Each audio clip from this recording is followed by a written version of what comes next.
Indie and AAA games. Both are great and have unique things that make them awesome. But one of them has an issue that the others seem to thrive on. So today we're speaking about how an indie game might change the industry forever. To know exactly what I mean, watch the video all the way through because a lot of things need to be explained for me to answer the question.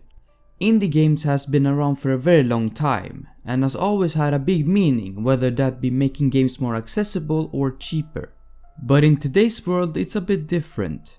An indie game studio can become a AAA studio if the people are talented enough, which did not happen as often before.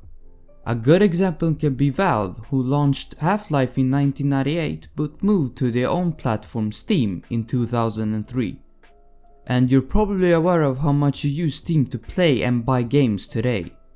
This did not only make sales bigger for AAA games, but it also started to popularize the indie games, which is almost at its peak right now. AAA games has always been the go-to when choosing the next video games, and has given us a lot of great time. But in the last 10 years or so, I have been seeing a decline in quality and an increase in quantity. And although this pleased us in the beginning, since we're getting good games more often, it would prove to be the other way around. A lot of us have enjoyed the old FIFA, Need for Speed, Call of Duty, Halo and other great AAA titles. But today I will talk about the arcade racing game genre, since it's a very good example of how everything is changing. Need for Speed, Midnight Club, Burnout, Tokyo Extreme Racer are only few of many franchises that has made some of our childhoods a lot better. And even if you're not a car guy like myself, you would probably remember playing one of these games when you were younger, or at least seen it somewhere if you never played it. Arcade racing was on its peak and it seemed to only get better by the years. It kind of just vanished out of nowhere. And instead we got distracted by other games. But what happened? How come almost every single arcade racing game just disappeared out of the blue, with only a few being left? And the games that stayed failed to reach the same amount of hype and sales as before. Until The Crew 1, which was successful, but that's about it. A lot of this has to do with how technology moved forward, and business being prioritized among the publishers as they grew bigger, which is common for big companies and businesses to do. They also started trying to implement better graphics and movements, along with more features and details, which further complicated the process because of the game industry shifting so quickly in recent years.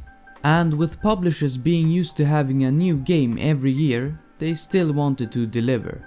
This caused some developers to be put in a lot of pressure from both the publishers, limiting them out of time and making some work ridiculous hours, and consumers complaining and critiquing these games for being unfinished, lifeless and so on. A disaster struck the community. But the publishers still earned money and that's good. The fans were getting the absolute worst games, with even some of those franchises, such as Burnout and Midnight Club, not existing because of the decline of arcade racing games. With some of these publishers also looking into making more, they decided to add the casino microtransaction system, basically making a lot of games feel like Vegas. This is when parents started pumping in their money into these flipping scam machines which promised nothing more than maybe getting something worth it. Which led to many being angry for years, but it also led to this. Yes, finally, after 6 years, someone has realized how ridiculous this is. The changes in the gaming industry has also led to some studios not knowing what to do. They kind of just started chucking things in video games because they seemed cool, or because the publishers earned something from it. Which is okay, as long as they give something with value back to the consumer, but that doesn't happen most of the time. The only ones who seem to do well in terms of moving forward are Rockstar Games and AAA Games.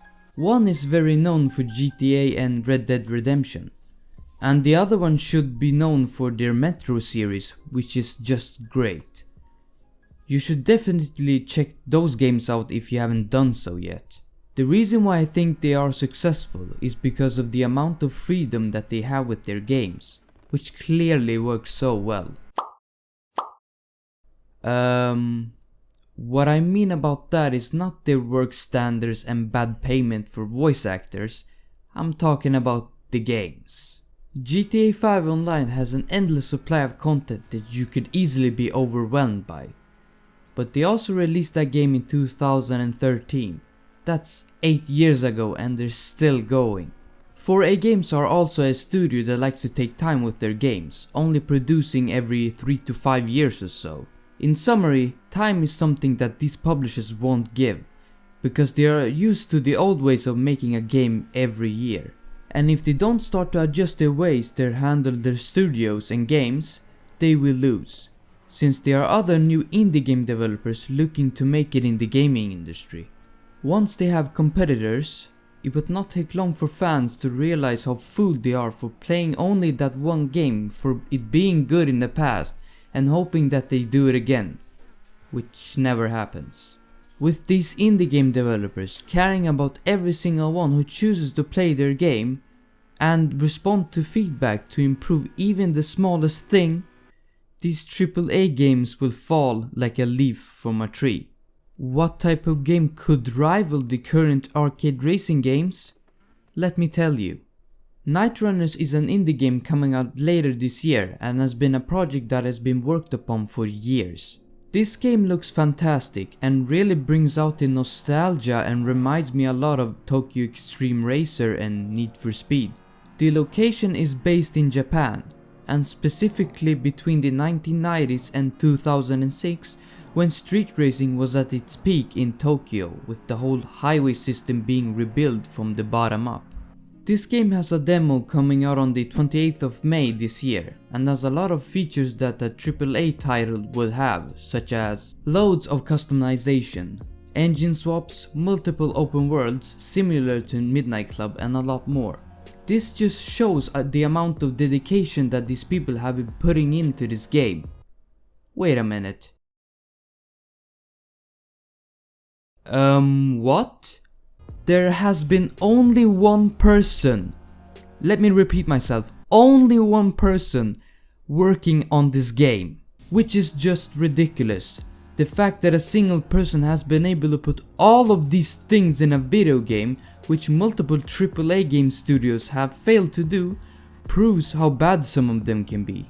Night Runners actually seem to be more enthusiastic and detailed when it comes to the type of game that it wants to represent. While the recent Need for Speeds, which are arguably one of the most important series in the racing game community, have kind of, as I said earlier, thrown things in because they can.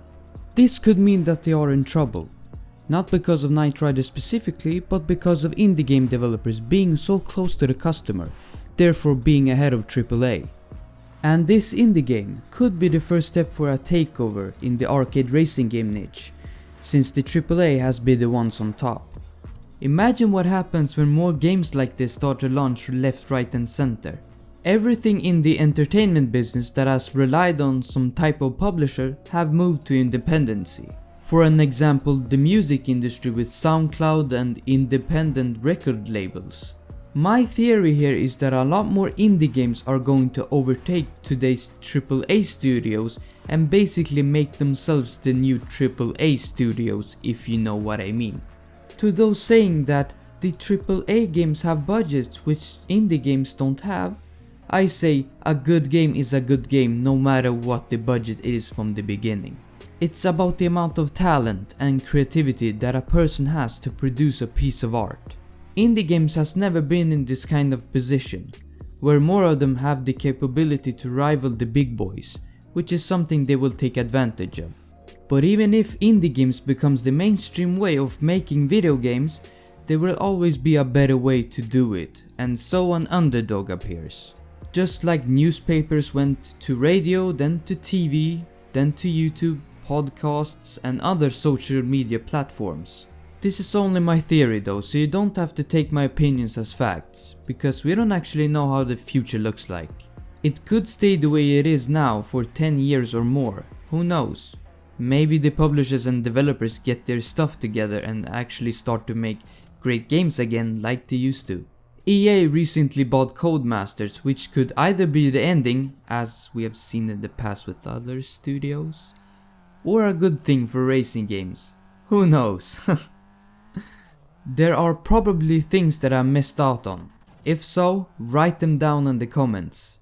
If you enjoyed this video and like to know more about racing games such as Need for Speed, like this video and subscribe to my channel. And also, thank you to everyone that has been subscribing recently and helped me reach over 100 subscribers. I really appreciate you all. Before I go though, I would like you to follow my Twitter account, link in the description, if you want to be updated about my YouTube and when I'm uploading and other stuff.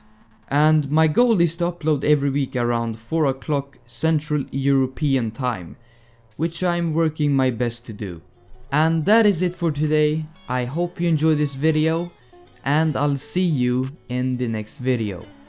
Goodbye.